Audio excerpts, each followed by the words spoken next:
Asset वो चीज़ है जो आपके जेब में पैसे भरती है और लायबिलिटी ऐसी चीज़ है जो आपके जेब से पैसा निकालती है।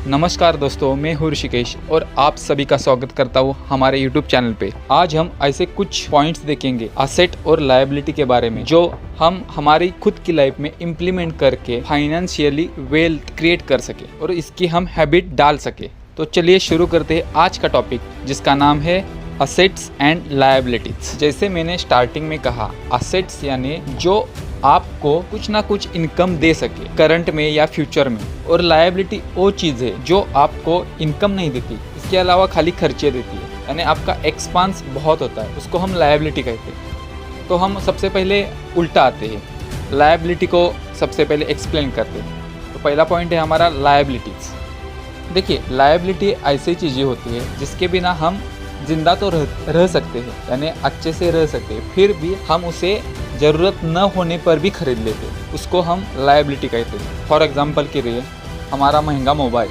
न ज़रूरत होते हुए भी हम बड़ा बड़ा एक्सपेंसिव मोबाइल खरीद लेते हैं, जबकि 5,000 के मोबाइल में भी वही काम होता है और 1 लाख के मोबाइल में भी वही काम होता है। लेकिन सामने वाले को दिखाने के लिए, सोसाइटी को दिखाने के लिए हम महंगा फ़ोन, घड़ी, गॉगल्स ऐसे अननेसेसरी चीज़ें खरीद लेते हैं जो आपको इन फ्यूचर फाइनेंशियल फ्रीडम कभी नहीं दे सकती। हम इसका एक एग्जांपल लेते हैं। मान लेते हैं कि हमने 10 लाख रुपीज़ की कोई कार खरीदी। ओके, अब एक कार हमने खाली घूमने के लिए, फैमिली को घूमने के लिए, खुद को घूमने के लिए, वेकेशन के लिए ले ली, तो उस कार में हमें फ्यूल तो डलवाना पड़ेगा, डीजल, पेट्रोल या CNG वगैरह, उसका कॉस्ट तो आएगा ही आएगा।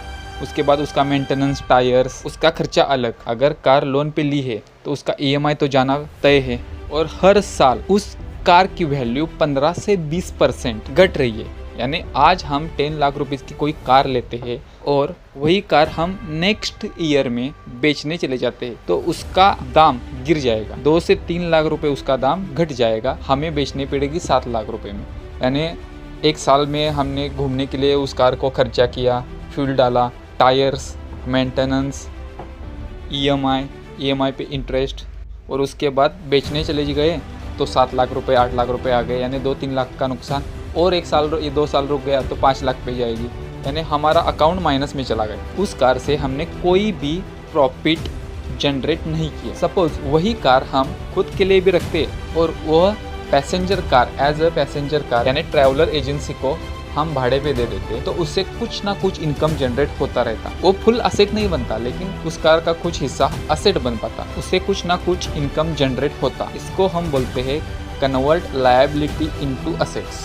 सेम मोबाइल का एग्जांपल भी वैसा ही है। आपने 50,000 60,000 का मोबाइल न लेते हुए 5-10 हज़ार का मोबाइल ले लिया। उस मोबाइल से कुछ ना कुछ आप काम कर रहे हैं, जो ऑनलाइन कमाने के तरीके होते हैं वो काम कर रहे हैं, या यूट्यूब से कोई इनकम कर रहे हैं वो मोबाइल यूज करके, तो आपका वो मोबाइल असेट बनता है। ये लायबिलिटी नहीं रहती, असेट बनता है। और आपने 50,000 40,000 का मोबाइल ले लिया, मोबाइल टाइम पास के लिए लिया, उसका कुछ यूज़ नहीं किया, इनकम बढ़ाने के लिए कुछ यूज़ नहीं किया, सिर्फ दिखावे के लिए मोबाइल ले लिया, तो आप गलत कर रहे हो। आप इससे फाइनेंशियली फ्रीडम नहीं हो सकते। कुछ लोग बोलते हैं बड़े बड़े मोबाइल हम दिखाएंगे तो मार्केट में एक ब्रांड क्रिएट होगा, एक्सेट्रा एक्सेट्रा, लेकिन ये सब गलत है। अगर आपकी वेल्थ ही ठीक नहीं होगी तो ब्रांड का क्या मतलब? ऐसा ब्रांड नहीं बनता। पहले आप वेल्थ क्रिएट करो, उसके बाद ब्रांड अपने आप बन पाओगे। आप कभी भी डिस्काउंट के चक्कर में मत पड़ो। इसका एक हम उदाहरण लेते हैं। मान लो आप रास्ते से जा रहे हो, आपने जूते पहन रखे, सामने चप्पल की दुकान में आपको डिस्काउंट चलता हुआ दिख रहा है, मतलब रिबॉक या बाटा का शूज़ आपको 2,000 का शूज़ 500 में मिल रहा है या 1,000 में मिल रहा है, यानी 50% डिस्काउंट, 75% डिस्काउंट में मिल रहा है। तो कुछ लोग सोच लेते हैं कि मैंने पैसे बचा लिए, यानी 1,000-1,500 रुपये बचा लिए।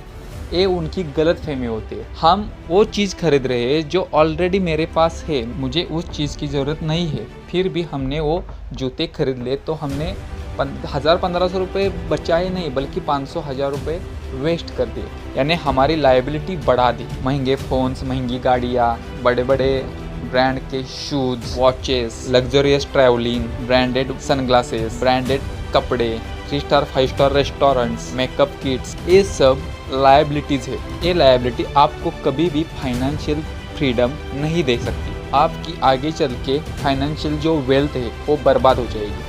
जितना इसको अवॉइड कर सकते हो उतना करो। अगर पहले से आपके पास है तो उस लायबिलिटी को असेट में कन्वर्ट करने का ट्राई करो। इसके बाद हमारा नेक्स्ट पॉइंट आता है असेट्स।